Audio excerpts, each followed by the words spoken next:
Telephone ലൈനിൽ save Nimisha Priya forum action കൗൺസിലിന്റെ treasurer Shri Kunjahammed Kurachundu ചേരുന്നുണ്ട് ടെലിഫോൺ ലൈനിൽ. ശ്രീ കുഞ്ഞഹമ്മദ് കുരാച്ചുണ്ട്, നമുക്ക് ഏറ്റവും പ്രധാനപ്പെട്ട വിവരങ്ങൾ പുറത്തുവരുന്ന മണിക്കൂറാണ് കടന്നുപോയത്. അതിൽ അറിയാൻ കഴിയുന്നത് ഈ നിമിഷപ്രിയയുടെ വധശിക്ഷ റദ്ദാക്കാനുള്ള ധാരണ അത് കുടുംബാംഗങ്ങൾ തമ്മിലുള്ള ചർച്ചയിൽ ഉണ്ടായി എന്നുള്ളതാണ്.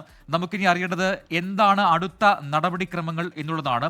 അതോടൊപ്പം തന്നെ ഇപ്പോഴും ഈ സഹോദരൻ, കൊല്ലപ്പെട്ട യമൻ പൗരന്റെ സഹോദരന് നിലപാട് മാറ്റം ഉണ്ടായിട്ടുണ്ടോ, അതല്ല ഈ മാതാപിതാക്കളെ കൃത്യമായി ബോധ്യപ്പെടുത്താൻ ഈ ചർച്ചയിലൂടെ കഴിഞ്ഞിട്ടുണ്ടോ, എന്താണ് ആ ചർച്ചയിൽ തീരുമാനമായത്, ആരൊക്കെയാണ് ചർച്ചയിൽ പങ്കെടുത്തത്, ഇനിയുള്ള നടപടിക്രമങ്ങൾ എന്താണ്? അറബ് രീതികളനുസരിച്ച്, അറബ് രാജ്യങ്ങളിലെ ഗോത്ര രീതികളനുസരിച്ച് ഒരു ഗോത്രത്തിൽ ഒരു സംഭവം ഉണ്ടായാൽ ആ സംഭവത്തിൽ കുടുംബത്തിന് വേണ്ടി ശക്തമായി ഇടപെടുന്നത് ഗോത്രം തലവന്മാരാണ്. ഒരു ഗോത്രത്തിന് ഒരു തലവന്മാരുണ്ടാവും. ഒരു അമീർ, ഒരു പ്രദേശത്താകുകയാണെങ്കിൽ ഒരു പ്രദേശത്ത് ഒരു അമീർ, ഒരു തലവനുണ്ടാവും. ആ ഗോത്രത്തിന്റെ തലവനും അതേപോലെ തന്നെ ആ ഗോത്രത്തിൽ നിന്നുള്ള മതപണ്ഡിതന്മാരും അവരാണ് ഈ ചർച്ചയിൽ പ്രധാനമായിട്ട് തലാലിന്റെ കുടുംബത്തിന് വേണ്ടി വാദിക്കാനായിട്ട് ഇരിക്കുന്നത്. അതോടൊപ്പം തന്നെ മർക്കസിന്റെ ഇടപെടലിന്റെ ഭാഗമായിട്ട് AP ഉസ്താദിന്റെ സൗഹൃദ വലയങ്ങളും അതുപോലെ തന്നെ ശിഷ്യഗണങ്ങളും ധാരാളമുള്ള ഒരു സ്ഥലമാണ് യമൻ. ആ യമനിലെ അദ്ദേഹത്തിന്റെ സൗഹൃദങ്ങൾ ഉപയോഗിച്ചുകൊണ്ട് അദ്ദേഹത്തിന്റെ ഏറ്റവും അടുത്ത ഒരു പണ്ഡിത സുഹൃത്ത് കൂടിയാണ് ഹബീബ് ഉമർ ഹബീബ്.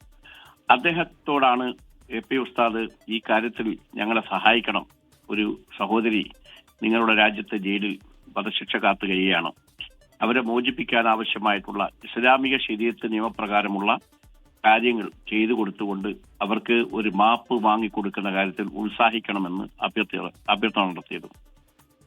ആ അഭ്യർത്ഥന നടത്തിയപ്പോൾ സ്വാഭാവികമായിട്ടും നിങ്ങൾക്കറിയാം, ലോകത്തെ പ്രത്യേകിച്ച് വിദേശ ഗൾഫ് രാജ്യങ്ങളിലെല്ലാം തന്നെയുള്ള ഭരണാധികാരികളും അതുപോലെ തന്നെയുള്ള അവിടുത്തെ മതപണ്ഡിതന്മാരുമായിട്ടുള്ള AP ഉസ്താദിന്റെ സൗഹൃദവും ബന്ധങ്ങളും, ആ ബന്ധത്തിന്റെ ആഴമാണ് ഈ വിഷയത്തിൽ നമ്മളെ ഇന്ന് രക്ഷയ്ക്കായി എത്തിയിട്ടുള്ളത് എന്ന് നാം ആദ്യം തിരിച്ചറിയണം. അദ്ദേഹം ഉമർ ഹബീബ് തങ്ങളോട് ആവശ്യപ്പെട്ടു. ആ ആവശ്യത്തിന്റെ അടിസ്ഥാനത്തിൽ അദ്ദേഹമാണ് തലാലിന്റെ ഗോത്ര തലവന്മാരുമായും ഗോത്രത്തിലെ മതപണ്ഡിതന്മാരുമായി ഇക്കാര്യം സംസാരിക്കുന്നത്. അവരുടെ ഓരോ വ്യക്തികളുടെയും പേരെടുത്ത് ഇവിടെ പരാമർശിക്കാൻ കഴിയില്ല, അത് മർക്കസിന് മാത്രം അറിയാവുന്ന കാര്യമാണ്. അങ്ങനെ ഒരു പരാമർശത്തിലേക്ക് പോകാൻ സാധിക്കില്ല. എന്തായാലും അവരുടെ കഴിഞ്ഞ കുറെ ദിവസങ്ങളായിട്ടുള്ള എല്ലാവരും ശാന്തമായി ഉറങ്ങുമ്പോഴും യമനിലെ ഈ പണ്ഡിത സമൂഹവും അതുപോലെ തന്നെ ഗോത്ര സമൂഹവും ഇക്കാര്യത്തിൽ നടത്തിയിട്ടുള്ള വിശദമായ ചർച്ച ഒരു ദിവസം കൊണ്ട് അവസാനിപ്പിക്കുന്നതല്ല. ഒരു വധശിക്ഷയുമായി ബന്ധപ്പെട്ട് ഒരു രാജ്യത്ത് നടക്കുന്ന ചർച്ച, നമ്മൾ സൗദി അറേബ്യയിൽ നടന്നിട്ടുള്ള അബ്ദുറഹീമിന്റെ വധശിക്ഷയുമായി ബന്ധപ്പെട്ട് ആ കുടുംബം മാപ്പ് നൽകുന്നതിലേക്ക് നിരന്തരമായി 2-3 വർഷം അതിന്റെ ആക്ഷൻ കൗൺസിൽ പ്രവർത്തിക്കുകയും അതുപോലെ തന്നെ മറ്റു തരത്തിലുള്ള പ്രവർത്തനങ്ങൾ നടത്തുകയും ചെയ്തതിന്റെ ഭാഗമായിട്ടാണ് ആ കുടുംബം ഒരു ഒത്തുതീർപ്പിലെത്തിയത്. ഇതാണെങ്കിൽ വളരെ വേഗമെത്തിയത് തന്നെ എന്ന് നമുക്ക് പറയാൻ കഴിയും. കഴിഞ്ഞ 16-ാം തീയതി നടത്തേണ്ടിയിരുന്ന ശിക്ഷ മാറ്റിവെക്കാൻ സാധിച്ചു. ഇപ്പോൾ ഏറ്റവും ഒടുവിൽ നമുക്ക് കിട്ടുന്ന വിവരം, ആ കുടുംബം വധശിക്ഷ റദ്ദ് ചെയ്യാൻ വേണ്ടി സമ്മതിച്ചിരിക്കുന്നു. വലിയ ആശ്വാസകരമായ കാര്യമാണ്. വധശിക്ഷ റദ്ദ് ചെയ്യാൻ കഴിയണമെങ്കിൽ അത് കുടുംബം വിചാരിച്ചാൽ മാത്രമേ നടക്കൂ. കാരണം ശിക്ഷ വിധിച്ച കോടതിക്ക് പോലും മറ്റൊരു നിയമത്തിരുത്തൽ നടത്താൻ അവിടെ അവകാശമില്ല. കാരണം ശിക്ഷ വിധിച്ചാൽ വിധിച്ചതാണ്, അതിനൊരു അപ്പീലില്ല, അവിടെ കഴിഞ്ഞിരിക്കുന്നു. ആ കുടുംബത്തിനാണെങ്കിൽ ഈ ശിക്ഷ നടപ്പിലാക്കാനും അവകാശമുണ്ട്, നടപ്പാക്കാതിരിക്കാനുള്ള അവകാശമുണ്ട്. നടപ്പാക്കാതിരിക്കാനുള്ള അവകാശമാണ് ഇപ്പോൾ ഈ പണ്ഡിത സമൂഹവും ഗോത്ര തലവന്മാരും കുടുംബവുമായി നടത്തിയിട്ടുള്ള ചർച്ചയിൽ ഉരുത്തിരിഞ്ഞു വന്നിട്ടുള്ളതും. ഇതാണ് വളരെ ആശ്വാസകരമായിട്ടുള്ള ഒരു കാര്യം നമ്മുടെ മുമ്പിൽ ഇപ്പോൾ നിൽക്കുന്നത്. തീർച്ചയായും ഇനി വരുന്ന ദിവസങ്ങളിൽ, ഇപ്പം നാളെയോ അല്ലെങ്കിൽ മറ്റന്നാളോ ഈ പണ്ഡിത സഭയും ഗോത്ര സമൂഹവും തമ്മിൽ ധാരണയായിട്ടുണ്ടെങ്കിൽ ആ ധാരണയിൽ നിന്ന് അവർക്ക് പുറകോട്ട് പോകാൻ സാധിക്കില്ല. മറ്റൊന്ന്, കുടുംബത്തിലെ ഒറ്റപ്പെട്ട വ്യക്തികളുടെ ഇതിനെതിരായിട്ടുള്ള ശബ്ദത്തെ കൂടി അവർ സ്വാഭാവികമായിട്ടും അവർ ഈ കുടുംബത്തിലെ തന്നെ തലവന്മാരും ഗോത്രത്തിന്റെ തലവന്മാരും തന്നെ അവർ പറഞ്ഞ് മനസ്സിലാക്കി ഈ അവരുടെ തീരുമാനത്തിന്റെ വഴിയെ, ഇപ്പം കൊല്ലപ്പെട്ട യുവാവിന്റെ സഹോദരന്റെ ഫേസ്ബുക്ക് പോസ്റ്റ് ഇപ്പോഴും വന്നിട്ടുണ്ട്, അതൊന്നും ഈ വിഷയനെ ബാധിക്കില്ല എന്ന് തന്നെയാണ്. കാരണം ഇവരെടുത്തിട്ടുള്ള തീരുമാനത്തെ അതൊന്നും ബാധിക്കില്ല. ബാപ്പയും ഉമ്മയും അതുപോലെയുള്ള ആളുകൾ എടുക്കുന്ന തീരുമാനത്തെ അതിന് വിധേയമായിക്കൊണ്ട് മാത്രമാണ് സഹോദരങ്ങളും വരുള്ളൂ. അവരെയും പരിപാടിയായി ഈ തീരുമാനത്തിൽ സ്വാഭാവികമായും ഒരു വൈകാരികമായ വിഷയമാണല്ലോ ഇത്.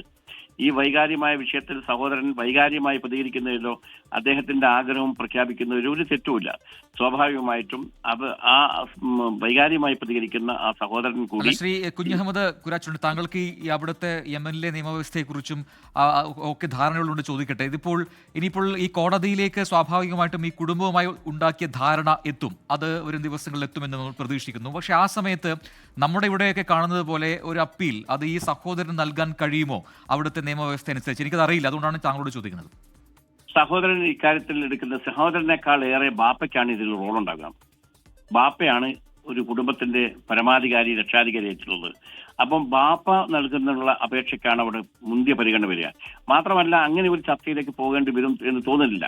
കാരണം ഈ കുടുംബം എത്തിയിട്ടുള്ള കരാർ, ഈ മകനടക്കം അവിടെ ഈ പറഞ്ഞ വാശിയോടെ നിൽക്കുന്ന മകനടക്കം ഒരുപക്ഷെ ഈ ഒത്തുതീർപ്പ് ചർച്ചയിൽ പങ്കെടുത്തിരിക്കുമെന്നാണ് നമ്മൾ കരുതുന്നത്. സ്വാഭാവികമായും അത്രയും സെൻസേഷണൽ ആയിട്ടുള്ള ഒരു കാര്യത്തിൽ അവിടെ ആ യമനി പൗരന്മാർ യുവാക്കളിൽ ഇടയിലൊക്കെ തന്നെ വലിയ പ്രതിഷേധമുണ്ടാകാനുള്ള ഈ സംഭവത്തിൽ മറ്റൊന്നായി പ്രതികരിക്കാനോ മറ്റൊന്നായി പോസ്റ്റ് ചെയ്യാനോ സാധിക്കില്ല. കാരണം ഞങ്ങൾ ഇതെല്ലാം തീർത്തിരിക്കുന്നു, ഞങ്ങൾ പണം വാങ്ങാൻ തീർത്തിരിക്കുന്നു എന്നൊന്നും ആ യുവാവിന് ഫേസ്ബുക്ക് പോസ്റ്റിലൂടെ ലോകത്തെ അറിയിക്കാൻ കഴിയില്ല. സ്വാഭാവികമായിട്ടും അദ്ദേഹത്തിന്റെ വൈകാരികമായിട്ടുള്ള പോസ്റ്റുകളെ നമ്മളിപ്പം വലിയ തോതിൽ നമ്മൾ ആ പോസ്റ്റിനെ ബഹുമാനിക്കുന്നുണ്ടെങ്കിലും അത് നമ്മളെ മിഷനെ ബാധിക്കും എന്ന് കരുതാൻ സാധ്യതയില്ല. യെസ്, വ്യക്തമാണ്. അതോടൊപ്പം തന്നെ ഒരു പ്രധാനപ്പെട്ട കാര്യം, ഇനിയിപ്പോൾ ഈ കോടതിയിൽ നിന്നും താങ്കൾ പറഞ്ഞു, കോടതിയിൽ നിന്നും ഒരു ശിക്ഷാവിധി ഉണ്ടായി, ഇനി അത് മാറ്റുക സാധ്യമല്ല, അത് അന്തിമമാണ്. പക്ഷേ കുടുംബത്തിന് തീരുമാനമെടുക്കാം ആ വിധി നടപ്പിലാക്കണമോ വേണ്ടിയോ എന്നുള്ളത്. അത് പ്രകാരമുള്ള ചർച്ചകൾ നടന്നു. അങ്ങനെ ആ കുടുംബവുമായി ധാരണയായി ഈ വധശിക്ഷ വേണ്ട എന്ന തീരുമാനം അങ്ങനെ കുടുംബവുമായി ഉണ്ടാക്കുന്നു. ഇനി അത് കോടതിയെ ബോധിപ്പിക്കുന്നതോടുകൂടി തന്നെ അത് ഔദ്യോഗികമാകും. പിന്നീടായിരിക്കും തുടർ ചർച്ചകൾ ഉണ്ടാവുക, അങ്ങനെയല്ലേ? തീർച്ചയായും അത് രണ്ട് കാര്യങ്ങളുണ്ട്. ഒന്ന്, ഈ കുടുംബം മാപ്പ് കൊടുത്താൽ പോലും പ്രോസിക്യൂഷൻ തീരുമാനിച്ചിട്ട ഒരു ശിക്ഷ നിമിഷപ്രിയ അനുഭവിച്ചേ പറ്റൂ. അത് എത്ര വർഷം എന്ന് ഇപ്പോൾ നമ്മുടെ മുമ്പിലില്ല ആ ചിത്രം. കാരണം സമാനമായ റിയാദ് കേസിൽ അവിടെ 20 വർഷത്തെ ശിക്ഷയാണ് അബ്ദുറഹീമിന് വിധിച്ചിട്ടുള്ളത്. ആ 20 വർഷം തികയാത്തത് കൊണ്ടാണ് അദ്ദേഹം പുറത്തിറങ്ങാത്തത്. 6-7 മാസം ഇനിയും ബാക്കി കിടക്കുകയാണ്. അതേപോലെ തന്നെ യമനിൽ ഈ കുടുംബം നിമിഷപ്രിയക്ക് മാപ്പ് നൽകിയാലും യമനിലെ നിയമപ്രകാരമുള്ള പ്രോസിക്യൂഷൻ കൊടുക്കുന്ന ശിക്ഷ, ആ ശിക്ഷ എത്ര വർഷമുണ്ട് എന്നുള്ളത് ഇപ്പൊ നമുക്കിപ്പോ ഊഹിക്കാൻ കഴിയില്ല. കാരണം അത് ചിലപ്പോൾ നിമിഷപ്രിയ വിധിച്ച ശിക്ഷയുടെ കാലാവധി കഴിഞ്ഞു പോയിട്ടുണ്ടാവും.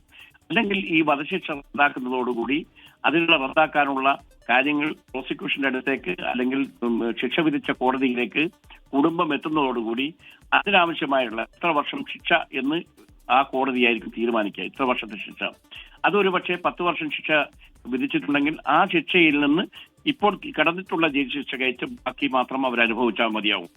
ആ രീതിയിലാണ് അതിന്റെ നടപടിക്രമം ഉണ്ടാകും. സ്വാഭാവികമായും കോടതിയിലേക്ക് നാളെ മറ്റന്നാളോ തന്നെ ഈ കുടുംബം അവരുടെ തീരുമാനം കോടതിയെ അറിയിക്കും, പ്രോസിക്യൂഷനെ അറിയിക്കും എന്നാണ് നമ്മൾ ആശ്വാസത്തോടെ കാത്തു നിൽക്കുന്നത്. യെസ്, നന്ദി ശ്രീ കുഞ്ഞഹമ്മദ് കുരാച്ചുണ്ട് ഈ ഘട്ടത്തിൽ പ്രതികരിച്ചതിന്. സേവ് നിമിഷ പ്രിയ ഫോറത്തിന്റെ ട്രഷറർ കൂടിയാണ് കുഞ്ഞഹമ്മദ്. കാര്യങ്ങൾ വ്യക്തമാക്കുകയായിരുന്നു. അങ്ങനെ അവിടുത്തെ കൊല്ലപ്പെട്ട യമൻ പൗരൻ തലാലിന്റെ കുടുംബവുമായുള്ള ധാരണപ്രകാരമാണ് ഇപ്പോൾ നിമിഷപ്രിയുടെ വധശിക്ഷ ഒഴിവാക്കാൻ അല്ലെങ്കിൽ അത് റദ്ദാക്കാനുള്ള തീരുമാനം ഉണ്ടായത്. ഇനിയിപ്പോൾ അത് കോടതിയെ അറിയിക്കുന്നതോടുകൂടി തന്നെ അത് ഔദ്യോഗികമാകും. പിന്നീടുള്ള ചർച്ചകൾ അത് തുടരുകയും ചെയ്യും. അതിലായിരിക്കും ഇനി എന്ത് നടപടികൾ അല്ലെങ്കിൽ എന്ത് ശിക്ഷ ഇനി കൂടുതലായി അനുഭവിക്കേണ്ടതുണ്ട്. എന്തായാലും വധശിക്ഷ ഒഴിവായിട്ടുണ്ട് എന്ന ഉറപ്പ് ഇപ്പോൾ കാന്തപുരം ഓഫീസിന് ലഭിച്ചിട്ടുണ്ട് എന്നതാണ് കഴിഞ്ഞ മണിക്കൂറിൽ വന്ന ഏറ്റവും പ്രധാനപ്പെട്ട വാർത്ത. ലോകത്തെവിടെയായാലും ഏത് സമയത്തും 24 വാർത്തകളും ഓഗ്മെന്റഡ് റിയാലിറ്റി പാക്കേജുകളും എക്സ്പ്ലെയിനറുകളും വിശദമായി കാണാൻ ഞങ്ങളുടെ യൂട്യൂബ് ചാനൽ നിങ്ങൾക്ക് സബ്സ്ക്രൈബ് ചെയ്യാം.